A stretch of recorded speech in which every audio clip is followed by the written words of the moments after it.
iaino tanteraka ny lalao naiza amin'ny fotoana rehetra miaraka amin'ny betplanet.ng. Bet Planet mandolitra anao ny le JT. Mobilier Design vous présente le JT. Mobilier Design, la qualité, la réalité. Easy, votre yaourt brassé préféré, maintenant disponible aux saveurs pommes, fruits tropicaux et fruits de la passion. Mandolitra ho anao ny le JT. Découvrez les masques Fructisser Food, la nutrition des cheveux affamés. Nouveau Fructisser Food vous présente le JT. Nouveau Fructisser Food, nourrissant, réparateur, hydratant, par Garnier naturellement. Technospark 5 Pro, Pro Performance et grande valeur. Techno mandolitra anao ny le JT. Techno, expect more.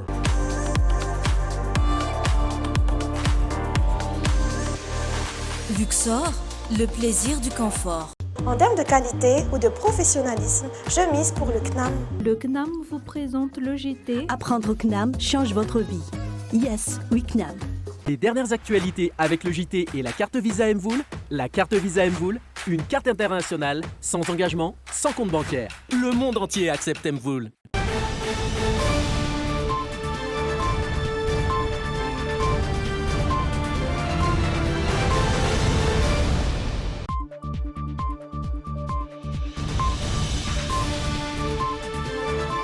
Falita faraka amintsika indray tompoko lahy sy tompoko vavy amin'ity takariva ny alakamisy faefatry ny volana martsa taona 2024 ity miarabantsika rehetra ary manasanareo anaraka hatramin'ny farany vaovao eto amin'ny le JT. Ireto avy ny lohatenim-baovaontsika ho aniny io. Mitaky ny amoana ro 12 Menada voasambotra tamin'ny sabotsy 20 Febroary lasa teo ny vondrona RMDM sy ny Union des Jeunes pour la Révolution. Tsy afaka anao hetsika ny somandrakizay ireo mpanohitra raha nambaran'ny prefet n'Antananarivo. Nangataka lalana anao hetsika eny amagro tanjombato indray izy ireo hoy hatrany ny prefet. Mpilalao 30 lahy no natsony Nicolas Dupuy hiatrika ireo lalao roa amin'ny Ethiopie sy Niger ho an'ny fanitsanana hitrena ny kanina taona 2024 isan'ny mbola voantso ifanivima. Hitoetra amin'ny rapitso ny rotsakorana manerina ny nosy mbola tevina koa izany raha ho any eto afovoantany ary farany any ivelany tafakatra 700 mahery ireo lavin'ny valina retina Covid-19 tao anatin'ny 420 ora farany tany Brésil. Isan'ny vaovao nisongadina notsongaina atao anatin'ny lohateny ireny narantsika ireny fa manasanao izay anaraka avy hatrany ny antsipriam-baovao.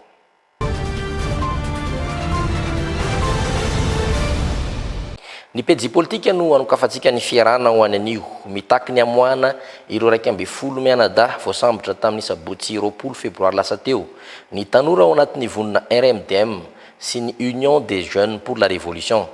Nokan'izy ireo ihany koa ny tsy fisian'ny fahalalahana maneho hevitra eto amin'ny firenena ka mahatonga azy ireo anentana ny tanora hafa hijoro sy aneho firaisan-kina ary aneho hevitra anatin'ny tambazotra an-tserasera.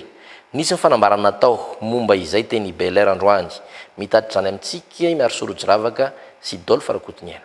Mitovy ny fomba fijery ny vondron'ny tanora RMDM sy ny Union des Jeunes pour la Révolution ny zava-misy eto amin'ny firenena. Nitondran'izy ireo fanakianana ny hoe tsy misy fahafahana maneho hevitra eto amintsika, takian'izy ireo tsy misy fepetra ny amoahana azy 12 Menada izay voasambotra tamin'ny 20 Febroary rehefa nikasa ny iaino ny tatitry ny solombavam-bahoaka teny amin'ny kianjan'ny demokrasia Ambohijatovo. Tsapanay ankehitriny ny fangilifiren'ny tanora malagasy miakatra isan'andro vidim-pianana eto Madagasikara ka maro izy ireo mivelo fanahy mbola velona ka lasa mivary lava. Tsy hita taratra ny hoavin'ny tanora ho hiatrany ny fanambarana ny raisan'ny vondron'ny tanora RMDM sy ny Union des Jeunes pour la Révolution. Ohatra no tanisan'izy ireo tamin'izany ny fisian'ny tanora nahita fianarana saingy sahirana mitady asa. Ny hafa indray tsy afaka manohy fianarana noho ny fahasahiranana mianjady amin'ny ray aman-dreny. Manginy fotsiny ny olana ara-sosialy toy ny tsy fandriam-pahalemana, ny olan'ny rano sy ny sisa. Hita ankehitriny ny fanampenam-bava eo amin'ny endriny maro samihafa. Anisan'izany ny tsy fahafahana maneho hevitra na ny liberté d'expression, ny tsy fahafahana mivezivezy malalaka eto amin'ny tanin'ny Repoblika Malagasy. Masina ny tanindrazana ary tanora ka andeha hitsangana fotoana izao aneho hevitra isika amin'ny fomba rehetra amin'ny tambajotra tserasera samihafa. Miantso ny tanora hijoro sy aneho firaisan-kina ary ny vondron'ny tanora RMDM sy ny Union des Jeunes pour la Révolution noho izy ireo resy lahatra fa ny tanora no antoky ny hoavin'ny firenena. Eo amin'izay pejy izay hatrany raha araka ny tatitra navoaka ny préfet n'Antananarivo renivohitra taorian'ny fivorian'ny OMC androany tsy afaka manatanteraka hetsika ny somandrakizay ny mpanohitra amin'ny sabotsy ho avy izao. Maro be ireo fanazavana efa natao mahakasika izany ho iatran'ny préfet isan'izany ny hoe tsy afaka mandray fihetsiketsehana hafa ankoatry ny hetsika karakarainy i fiangonana katolika. Nanao fangatahana toeran-kafa indray araka izany an'keo maraina amin'ny mpanohitra ka hoeny amin'ny magro Tanjombato saingy mbola tsy afaka novaliana androany izany ho iatran'ny préfet. Iany Barsosi misy razafitsatovo mitaritra amintsika eny Antsipriam-Bavao. Fihetsiketsehana tsy ara-dalàna no atao amin'ny asabotsy izao eny Soamandrakizay raha misy mini manatanteraka izany hoy ny préfet. Tapaka taorian'ny fivorian'ny OMC an'keo maraina mantsy fa tsy nahazoana lalana ary tsy mety intsony ny anaovan'ny mpanohitra hetsika eny Soamandrakizay. Antony tsy afaka ampiasaina intsony ny toerana hoy ny tompony. Ny fiangonana katolika raha teo dia efa nanambara fa ny hetsika karakarain'izy ireo ihany no afaka raisina eny Soamandrakizay. Iny moa zany dia efa betsaka amin'ny fanazavana hoe tsy mety intsony ny any Soamandrakizay satria efa tsy disponible le toerana eny, ny tompon'ny toerana koa efa tsy mety koa zareo amin'ny katolika fa hoe fihetsiketsehana karakarain'ny katolika ihany no azo atao eny. Dia zay zany tsy fihetsiketsehana tsy ara-dalàna no atao eny Soamandrakizay raha pitso raha amin'ny sabotsy raha toka mbola misy mieritreritra ho eny. Ny mpitandro filaminana mandrafitra ny Emorega na Lamanga kosa manoloana izany dia nanambara fa andray fepetratrany ho an'ny toerana eny Soamandrakizay sy ny hetsy amin'ny kianja ny 13 Mey. Tsika zany dia mametraka ny tan-dalàna. Ny eto amin'ny fatrana Lamanga zany dia tsy maintsy manara-dalàna daholo ny zavatra atao eto. Indrindra resaka hetsika ohatran'io satria raha tsika maheno sy mahafantatra ngeny fa ny tanana ombenombeny any anatin'ireny tambajotra tserasera reny na ny fitaovan-tserasera rehetrarehetra ampiasaina hitaritana ny olona hanao zatsy hanao zaroa dia ho anay zany dia tsotra ihany. Ao amin'ny code pénal malagasy dia misy ny ao amin'ny andininy fahavalo ambin'ny folo amby zato dia mametraka tsara ny mahatompona andraikitra izay olona mikarakara an'io zany na olona manentana an'io fihetsiketsehana io. Ato anatin'ny faritra Lamanga moa dia satria izany faritra iadiny tena tompona andraikitra tanteraka izy rehefa tsy nahazo alàna lefa mirim-bahoaka dia tsy maintsy andraisana fepetra. Nanao fangatahana toeran-kafa araka izany ny mpanohitra androany maraina araka ny nambarany préfet n'Antananarivo renivohitra hatrany. Eny amin'ny magro Tanjombato indray no nangatan'izy ireo hanaovana hetsika amin'ny asabotsy izao. Mbola mila ny fivorian'ny OMC ihany koa nefa ny famalina izany fangatahana izany miaraka amin'ny tompona andraikitry ny distrika na Tsimondrano ka raha ampitso no ovinaina ahafantarana ny valiny. Mitondra ny fomba fijery ny filoha nasionalin'ny KMF Knoe fanabeazana olom-pirenena ratafaresaka tamin'ny namanay tany Thomas na Rémy Prudence manoloana ny raharaha mahakasika ny fanaovana tatitra ka saindro solombavom-bahoaka tima ho tanterahana ny sabotsy ho avy izao. Misongadina ao anatin'izany ny hoe andraikitry ny député manao tatitra amin'ny vahoaka. Anjarany ambaratonga mpitondrana misy ao amin'ilay toerana kosa no mandray andraikitra amin'ny fiarovana ny filaminana sy ny fandriampahalemana. Nanangona amin'ny vaovao tany toerana Rémy Prudence mitaditrano antsika kosa miaro sorojiravaka sy Dolphe Rakotiniana. Tsy maintsy mifanaraka amin'ny lalam-panorenana ny lalàna rehetra eto amin'ny tany Repoblikan'i Madagasikara.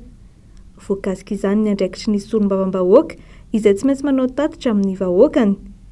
Nanome lanjo io indrindra teto ny filoha nasionaly ny KMF Knoe fanabeazana olom-pirenena raha nitondra ny fomba fijeriny mikasika ny raharaha misy ato amin'ny firenena ankehitriny.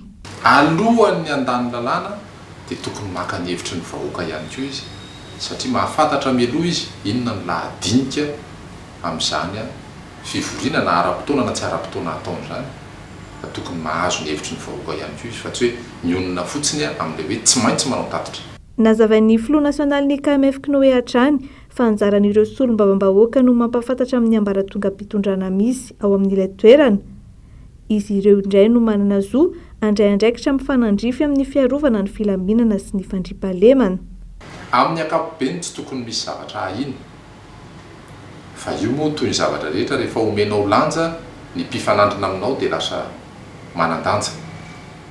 Ka rehefa ohatr'izay ny fomba fijerin'ny fitondrana ny raharaha amin'ny alalan'ireo solon-tena mpanjakana dia tsy ataontsika mahagaga raha toa ka lasa tena zava-dehibe ny etsika sy tsy tokony ataontsika hoe hiala amin'ny mahazatra fa tokony ho etsika zany fanaovana tatitra reny ataon'ny solombavam-baoko zany anke zavatra ataontsika hoe zavatra ahoana ny fomba tena anazy amin'ny teny malagasy ataontsika hoe courant mandeha ho azy tsisy tokony ampikiropaka ary tsisy tokony olana mifototra kokoa hatrany amin'ny fanabeazana ny KMF Knoe hoy ny filoha nasionaly Andriamalazaray Antoniaina.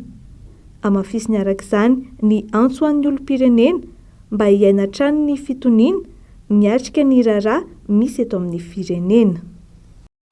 Fa naray fampiantsoana anatona ny bureau polisy misahana amin'ny filaminana an-drenivohitra na ny sut etsy amin'ny hôtel de police Tsaralana Omaly Clément Sararnirina mpanolontsaina ny tanàna Antananarivo renivohitra.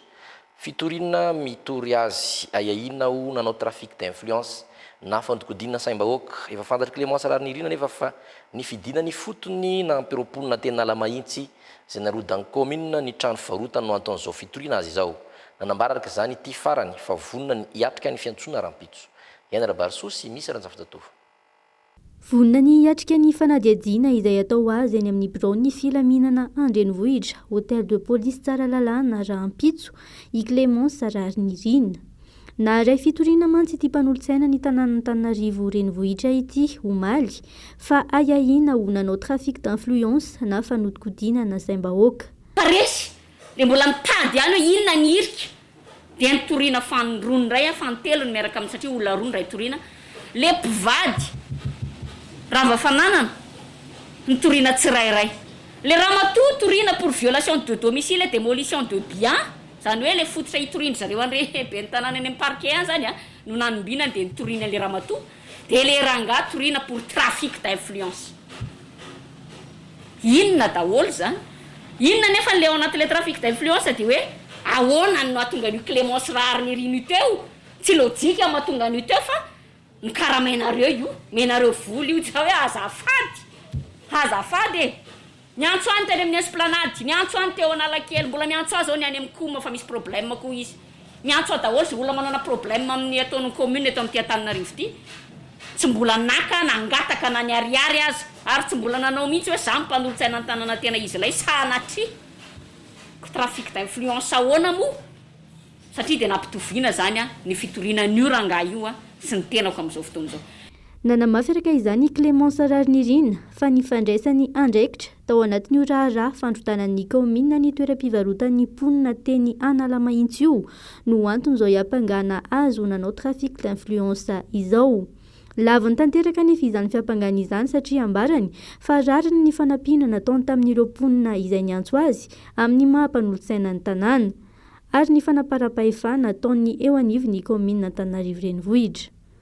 Fa za mijoro miaro vahoaka Antananarivo no nitsindry azo lena sy ny antson'izay ataonareo za indray nitorianareo pour trafic d'influence mahagaga sy mahazendana certificat de situation juridique ho iaho fototra ao anatin'izao raharaha zao mbola amin'ny anaran'ny omenjanahary itsika teo tao anatin'ny procédure rehetrarehetra izay natao tao anatin'izany rehetrarehetra zany dia misoratra mazava ny anatin'ny procédure rehetrarehetra hoe mbola en cours ny famerenana amin'ny tany dikan'izany tsy amin'ny commune mbola sy tafaverina amin'ny commune amin'ny tany. Amin'ny maha-mpanolontsaina voavidim-bahoaka teto Antananarivo any Clément Sararnirina nilaza ity farany fa nijoro sy mbola mijoro ary hijoro hatrany hiaro sy solovava ary hanampy ireo olona rehetra na iza hiarany tsirariny sy ny fanaparam-pahefana. Toy ny raharaha ny Université Thomasina kosa mivoatsika manaraka no foanana nandritra ny filan-kevitra minisitra natao tao amin'ny lampanjakana Iavolo ny alarobia lasa teo raha araka ny tolo-kevitry ny minisitra ny fampianarana ambony sy ny fikarohana ara-tsiansa ny ampany amin'ny didim-panjakana laharana 720 tsipika araka amin'ny 700 tamin'ny 10 aprily 720 nametrahana ireo filohan'ny université ho an'izay mahakasika ny fanandriana Andriamatoa Zavitody Conscient ary noraisina ny fametrahana ny comité intérimaire à l'université Thomasina na ny comité manokana hitantany université Thomasina aloha manapesiny ny solony fanampy-maovao. Antony goavana ambaran'ny filan-kevitry ministra Omaly ho nanesorina ny filoha université Thomasina ny professeur Zavitody Conscient ny fanodinana ny vola tokony ho vatsim-pianarana sy fampitaovana an'ireo mpianatra. Raha araka ny fampitam-baovao tamin'izany dia voarain'ny filohan'ny université Thomasina tamin'ny volana Jolay 2024 ny teti-bola hoentina mandoa vatsim-pianarana sy ny équipement saingy nampiasainy tamin'ny zavatra hafa izany. rehefa nodoniana ireo fampiasam-bola nataony nandritra ny fotoana nazon'ny vola ka hatramin'ny voan'ny tetiandro andoavana ny vatsom-pianarana dia fantatra izany izay tsy tanteraka mihitsy raha tsy nisy ny famoizana ainam-pianatra. Fantatra koa fa nivarotra fiaran'ny oniversité izay nisy-panamboarana tamin'ny tetipolo oniversité izy tamin'ny vidiny 2 tapitrisa ariary ka hatramin'ny 3 tapitrisa ariary monja. Ary ny fandraisana mpiasan'ny oniversité tsy nahazon-dalana na teo anivy ministera na ny filakevim-pitantanana. Nanao adsoana bevava, fisina fitantanana tsy mazava sy tsy fifehezan'ny oniversité ny filoha oniversité ny Tomasina ka izao nalana izao raha araka ny fampitam-baovao ny filan-kevitry minisitra trano. Napetraka ao oniversité mibalika 10 ny komity vonjomaiky hitantana oniversité manam-pisiny solon'ny profesora Zafitody conscient. Pejy fahasalamana kosa nahazo famatsim-bola amin'ny tentina 20 tapitrisa dolara avy tamin'ny tahirim-bola iraisam-pirenena ho any ady amin'ny raboka sy ny tazo ary ny sida i Madagasikara raha araka ny filan-kevitra ny ministra Omaly any. Izy fa ny fanketra kosa ho an'ireo fanafody iadina amin'ny coronavirus miditra eto an-toerana. Ho faritana ihany koa ny rambon-tany ambany ranomasina any amin'ny faridranomasina atsimo Madagasikara entina menona natao taratasy taky ny firenena mikambana manoloana ny fangatana Madagasikara anitatra izany. Feno ajarianina sy kasambola manana. Nampahafantarina tao anatin'ny filan-kevitry ny ministra Omaly fa ahena ny hetra alaina amin'ireo entana nomen'ny Centre africain de contrôle et de prévention des maladies iadina amin'ny coronavirus eto Madagasikara, fanafody sy fitaovana fampiasa amin'ny fitiliana sy ny maro hafa. Navoitry ny filan-kevitry ny ministra ihany koa ny fahazon'ny Madagasikara famatsim-bola mitentina 20 tapitrisa dolara avy amin'ny tahirim-bola iraisam-pirenena iadina amin'ny aretina raboka sy ny tazo ary ny sida. Ho amafisina ao anatin'izany ihany koa ny rafim-pitantanan'ny fahasalamam-bahoaka mandritra ny 3 taona hatramin'ny taona 2024. Nangataka ny anitana ny rambon-tanin'ny Madagasikara teo anivon'ny firenena mikambana ihany koa isika ka anisan'ny antony taratasy ilaina amin'izany ny refin'ny rambon-tany ambany ranomasina any amin'ny faritra atsimo no ampahafantariny filan-kevitry ny ministra ihany koa izany. Nofoana nandritra ny filan-kevitry ny ministra ihany koa ny SEI ny tantana ny trano fandraisam-bahiny hôtel 5 étoiles teny Ivato rehefa nandamoaka tao anatin'ny 3 taona nifanesy. Ankoatr'ireo dia nisy ny fanendrena tompon'andraikitra maro eo anivon'ny ministeran'ny fiarovam-pirenena, ny ministeran'ny fitsinjaram-pahefana, ny ministeran'ny fampianarana teknika sy ny fanofanana arakasa ary ny teo anivon'ny ministeran'ny fahasalamam-bahoaka. Ary amaranantsika ity tapany voalohany ity ny vaovao mahakasika ny valanaretina Covid-19 any Brésil. Tafakatra 790 ny lavon'ny valanaretina Covid-19 tao anatin'ny 420 ora farany tany an-toerana. Arak'izao totony mavesatra dia mavesatra izao i Brésil indray izany zao ny fantatra famitana ny loha laharana amin'ny fananana maty be indrindra maneran-tany. Fanampy vaovao. Un service des urgences débordé depuis des mois. Folo sy 790 ireo lavon'ny valanaretina Covid-19 tao anatin'ny 420 ora farany tao Brésil. Nahatratra 470 alina be izao ihany koa ny olona voamarina fa mitondra ny tsimok'aretina tao anatin'ny ray andro monja.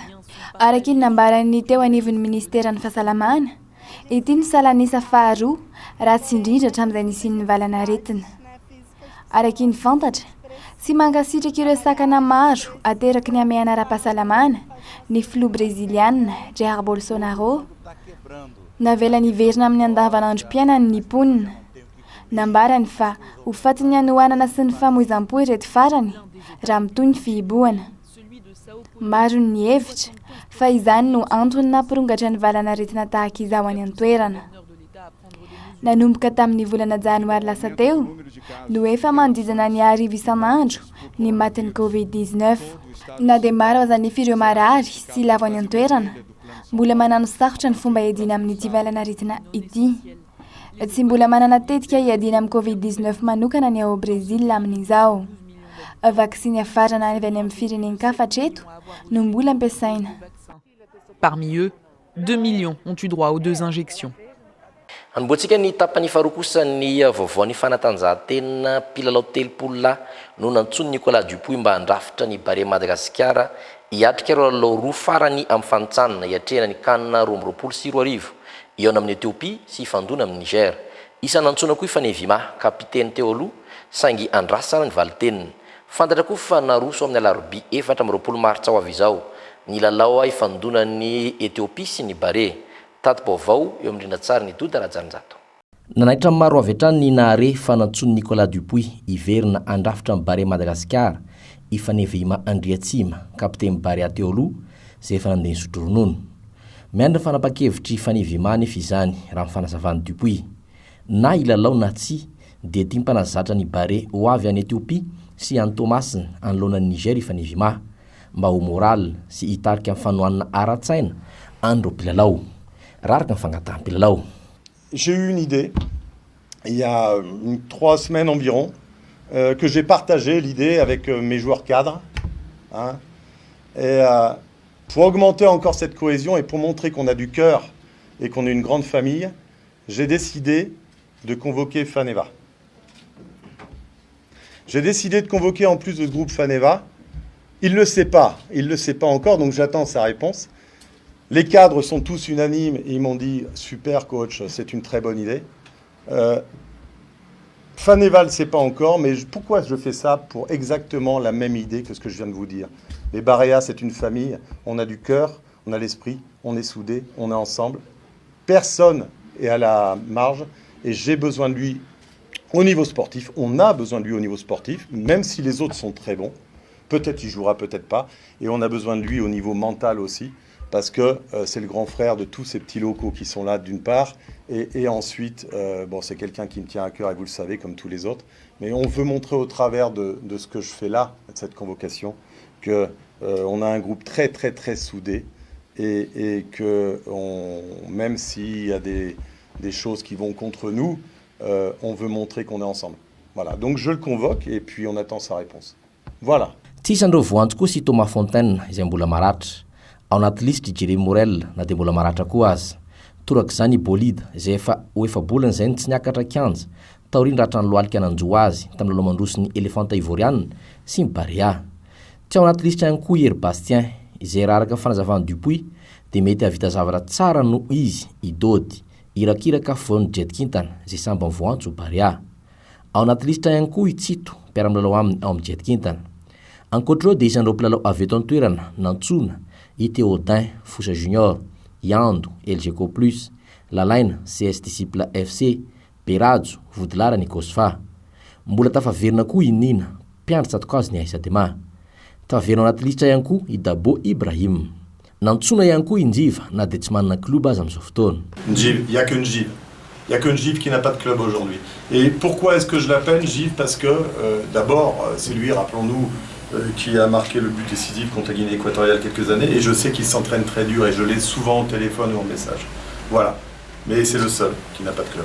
Mpilalao telopolo nantsony Nicolas Dupuy hiatrika ireo lalao roa ireo. Hoentina ny Etiopia sy ho an'ny Thomasina avokoa izy telopolo lahy ireo raha araka ny nambara mpanazatra nasionaly. Oraisiny fitondram-panjakana an-tanana avokoa ny fandaniana rehetra amin'ny fanafiantsika any Etiopia sy ny fandraisantsika ny Niger eto Tandrazana. Fantatra koa fa ny fanaiky Madagasikara sy Etiopia faharosiny alarobia 14 martsa ho avy izao ny lalao ifandonan'ny rotonta any Bahirdar ary ho amin'ny 30 martsa amin'ny 4 tolakandro kosa ny lalao amin'ny Barea sy Niger any amin'ny kianja ny parika 5 Thomasina. Vaovao mahakasika ny toetrandro hitohatra amin'ny rampitso ny rotsakorana saika anerana ny nosy mbola tevina koa izany raha ho aneto afovoantany na izany aiza nefa nahazo fampitandremana ihany koa ireo mpanjono any amorontsiraka andrefana no nitanjaka ny tafiotra eny an-dranomasina. Iverina ho mainy atsikelikely kosa izany manomboka ny andro ny sabotsy ho avy izao. Nivadika ho andro ratsy ilay tangoron-drahona ao amin'ny lakan-dranon'ny Mozambique raha nambara ny mpamantatra ny mety ho toetry ny andro androany. Izany no mitarika ny fiovaovan'ny toetrandro tahaka izao. Mbola mitoera-pitsotontolo andro ny rotsakorana manerana ny nosy. Atevina kokoa izany ho an'ny afovoantany noho ny fandalovany eto. Vinavinaina ho tafavoaka raha ampitsy kosa ilay tangoron-drahona. Iverina ho maina tsikelikely ny andro amin'ny sabotsy ho avy izao. Mbola hisy rotsakorana ihany amin'ny ho andro io, sainga nify izany ary faritra vitsivitsy ihany no ahitana azy. Raha ny vinavina zany dia mitsofoka eo amin'ny ino manodidina ny faritra melaka iny izy ho an'ny manakaikikaiky ny rapitso maraina any zany zany raha ho an'ny tontolo andro ny rapitso zany izy dia mamakivaky ny afovoantany iny zay tangoron-drahona zay dia mivoaka aty amin'ny morontsiraka atsinana ny nosy. Raha fitinina zany dia hoe ny tontolo andro rapitso aloha zany manorana manerana ny nosy manomboka ny maraina zany dia efa misy orana. Andalam-pivoarana ho rivo-doza kosa ilay tangordraona ao amin'ny ranomasimbe indiana amin'izao. Saingy tsy misy fiantraikany amin'ny toetrandro eto Madagasikara izany. Nisy fiforonana rivo-doza efa andalana mpivoarana rivo-doza taty amin'ny manodididina 2 kilometatra atsimo atsinanan'ny Antalata aty fa ny mikasika azy manokana indray aloha dia tsisy fiantraikany amin'ny toetrandro aty amintsika izy zany hoe eto Madagasikara satria ny fizotrany dia miatsinana zany hoe somary manalavitra ny morontsiraka zany dépression moa zany dépression tropicale stade misy azy amin'izao zany hoe mitondra rivotra 5 kilometatra isan'ora tafiotra 7 kilometatra isan'ora. Matanjaka kokoa ny herin'ny tafiotra any an-dranomasina. Noho izany, tokony hitandrina hatrany ireo mpanjono an-dranomasina mandritry ny andro voatondro. Ho any Ambilobentsika amin'ity vaovao manaraka ity voatery mifindra monina na manao lalam-piariana hafa ny mponina any an-toerana vokatry ny fahasimban-tontolo iainana ateraky ny rano maloto mivoaka avy amin'ny orinasa Sucoma. Misy araka izany ny dinika ny tabatra boribory hijerena vahaolana maharitra mahakasika izany isoroana ny fiantraikan'izany fahasimban-tontolo iainana izany amin'ny velomam-ponina mpanjono any Ambilobe. Mitatitra vaovao mikasika izay ho antsika miary Sorojravaka sy Dolphe Farakotoniana. Manodidina ny 700 ny olona voatohitohina ny sehampiariny noho ny fahasimbany tontolo iainana ateraky ny fampiodinana ny orinasa Sucoma any Ambilobe. Vokatry ny fivarinan'ny rano maloto mivoaka avy eo amin'ilay ozinina. Mandeha amin'ny lakan-drano miparika manerana ny tanàna manodidina ny Ambilobe ary mivarina ny anaty ranomasina. Misy fiantraikany ratsy amin'ireo alaongo izany ary mampiena ny vokatry ny hazan-dranomasina na ny kalidaony na ny abetsany ka miteraka fahasahiranana amin'ny mpanjono any an-toerana. Zatra tsapa aloha zany dia hoe misy fiantraikany amin'ny fiainan'ny mponina andavanandro any an-toerana zany ilay zavatra. Zatra tsy eritreretina akory nefa zatra nisy ohatra hoe efa manomboka efa miova lalam-piariana ny olona sasany ilay mponina sasany izay mpanjono ny asa fivelomany hatramin'izay ary ny fandimbiasany tamin'ny ray aman-dreny fandimby dia lasa miova sehampiariana hafa zareo ary misy aza tena miala amin'ilay toeram-ponenany mihitsy. Efa nanomboka tamin'ny taona 1994 ny mponina any an-toerana no nitarainany mikasika io trango io. Nitady vahaolana teo anivo ny tompona ndraiky mpanjakana saingy tsy mbola nisy hiovana ny toe-draharaha. Antony nahatonga ny fiara-miasa tamin'ny CNPE alavaina amin'ny hoe Coalition Nationale de Plaidoyer Environnemental. Ka eto votoatin'ny dinika ny fikarohana vahaolana maharitra. Zavatra misy aloha zany dia misy ny rano maloto vokatry ny fanodilana an'ilay siramamy ary zany rano maloto izany no manapoizina ny rano fisotro sy ny rano mandeha any amin'ny antsoina hoe nappe phréatique ary niteraka ihany koa fahapotehan'ny alaongo izay fatatsika fa sady toerana ahafahan'ireny makamba sy drakaky ireny mitombo zany hoe miteraka tsindro any sehatry ny jono avy hatrany zany izany fahaloton'ny rano izany dia izany no tsy maintsy jerena hoe eo amin'ny boky andraikitra ve no tsy nanaraka ny tompony ho izy ny orinasa sa misy zavatra tsy voafehy amin'ny ara teknika sa ny rehetra zany dia iarahana amin'dinika misy ny teknisianina ny ministera ihany koa ministera ny tontolo iainana izay anatrika ny atrikasa hatramin'ny farany ary hijery hoe aiza marina ny lesoka mila areny.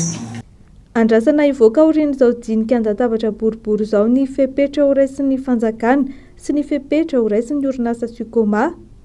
Nanana solotena nandray anjara tamin'ny fihaonana teto rahateo ny fikambanam-ben'ny firaisamonim-pirenena ny tale jeneraly momba ny zonan-dranomasina ary ireo ministera samihafa voakasika ity raharaha ity.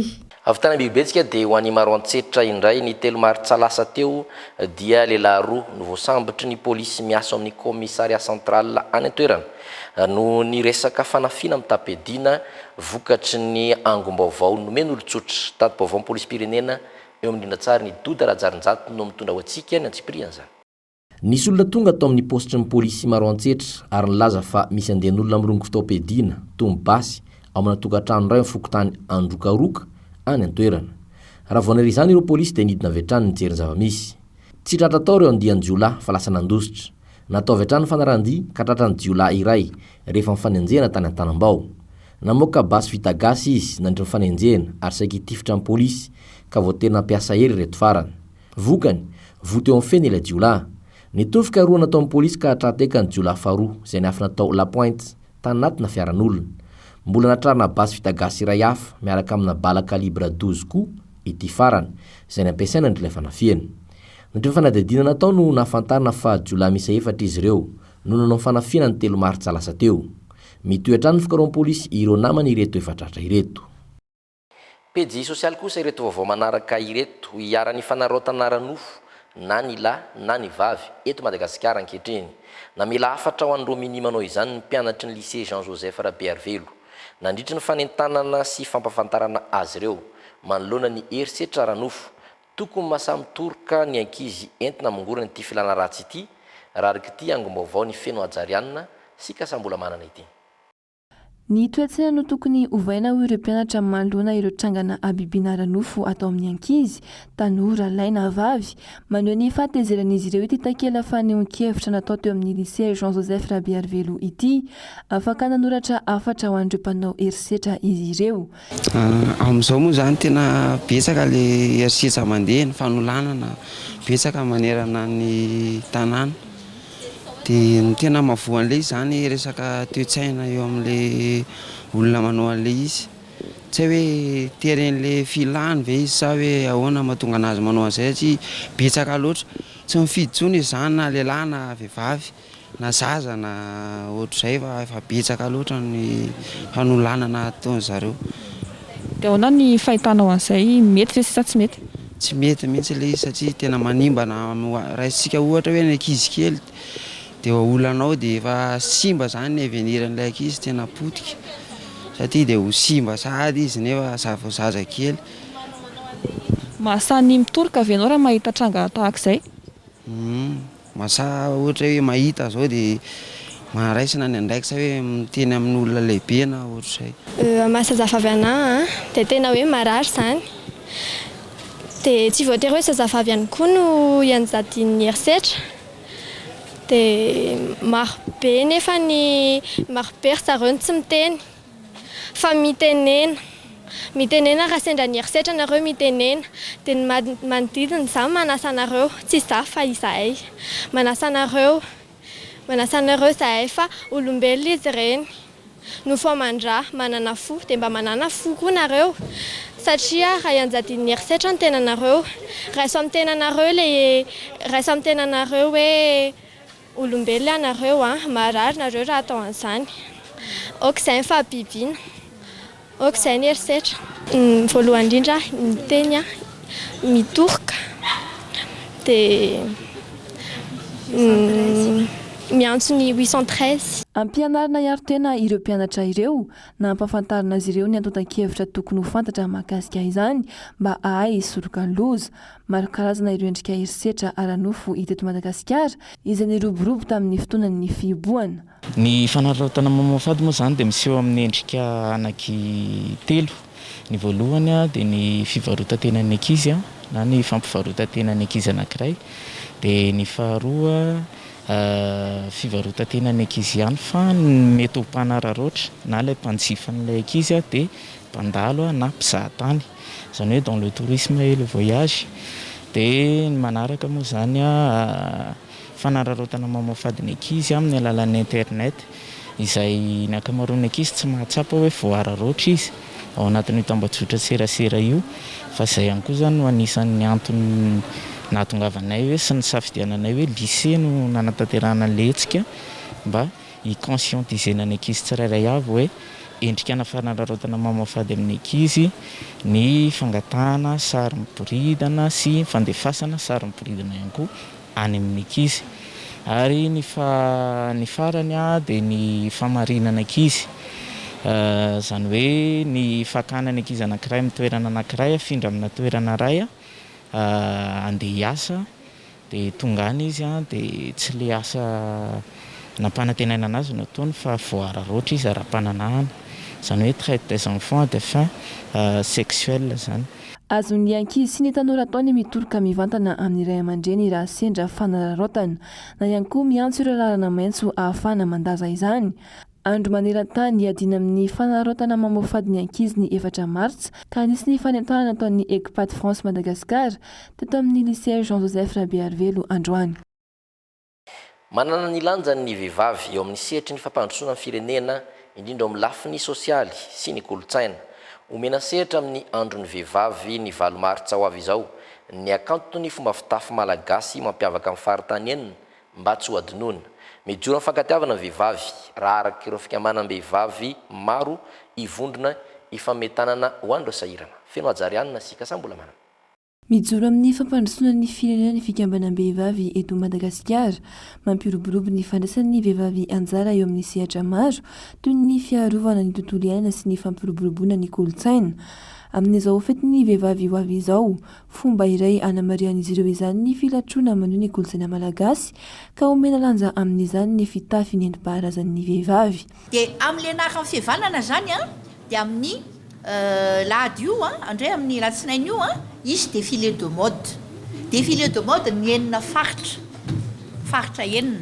ka ny faritra Tananarivo zany dia ny Nord-Ouil no anaseho ny fiaingon'ny eto amin'ny Tananarivo faritra ny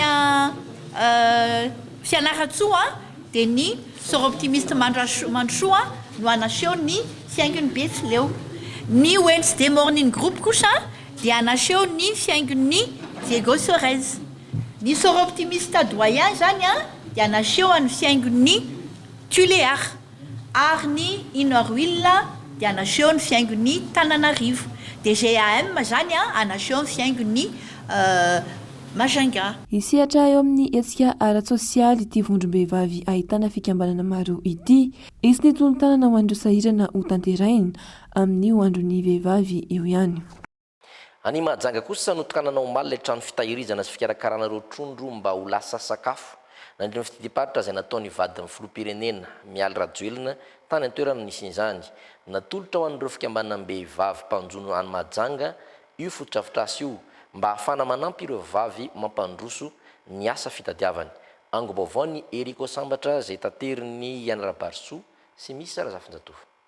Nandritra ny fitidian'ny Ramatoa Mialy Rajoelina vadin'ny filoham-pirenena ny faritra Aboendy notokanana omaly ilay trano fitahirizana sy fikarakarana ireo trondro ary ny fandrahoana azy mba ho lasa sakafo.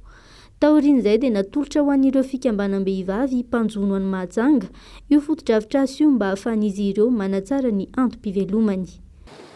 Fivaliana ho ahy tokoa raha afaka mitondra fiovana ho anareo ny fandalovako eto. Ny tanjona dia ny ampiroborobo ny asa fivelomanareo andavanandro sy ny fiainan-tokantranonareo amin'ny alalan'izao fanampiana entina izao. Nisy ihany koa ny fihaonan'ny Ramatoa Mialy Rajoelina tamin'ireo fikambanana maro samihafa tany an-toerana ary ny fianoana ireo olana isan-karazany sedrain'ny fikambanam-behivavy any amin'ny faritra Aboendy. Marina fa ao anatin'ny fitetezam-paritra ataon'ny vadin'ny filoha mialoha ny fankalazana ny valomaritra izao fitsidiana ny faritra Aboendy izao. Efa maro ihany koa araka izany ny faritra efa nandalovany. Izay no fiarantsika ho an'ny androany isarona be dehibe naraka izany hatramin'ny farany famelon'ny teny isarahana ndeo fatarisia mety toetry ny andro rampitso ao anatin'ny meteo.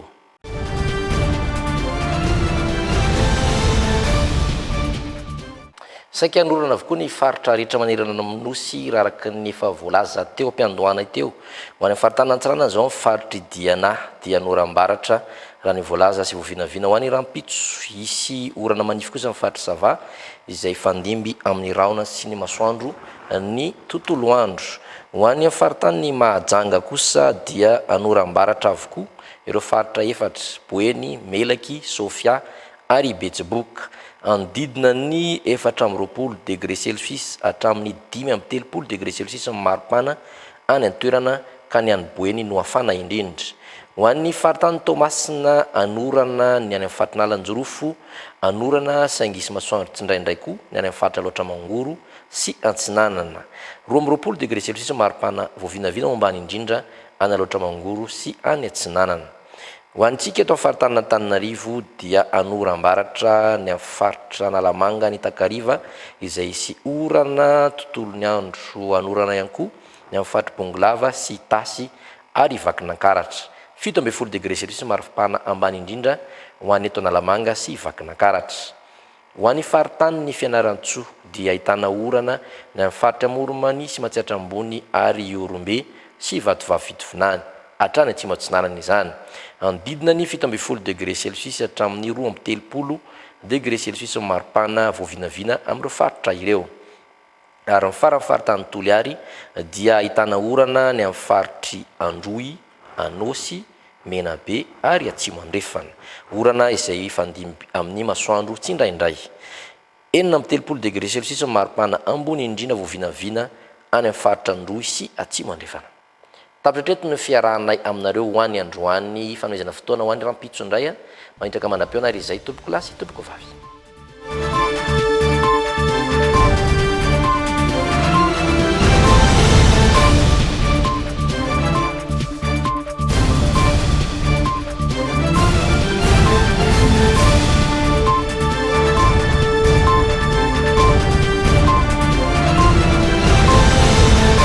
Les dernières actualités avec le JT et la carte Visa Mvoul. La carte Visa Mvoul, une carte internationale, sans engagement, sans compte bancaire. Le monde entier accepte Mvoul. Technospark A5 Pro, Pro Performance et grande valeur. Techno manolotra anao ny le JT.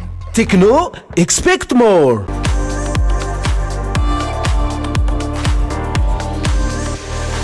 Luxor, le plaisir du confort.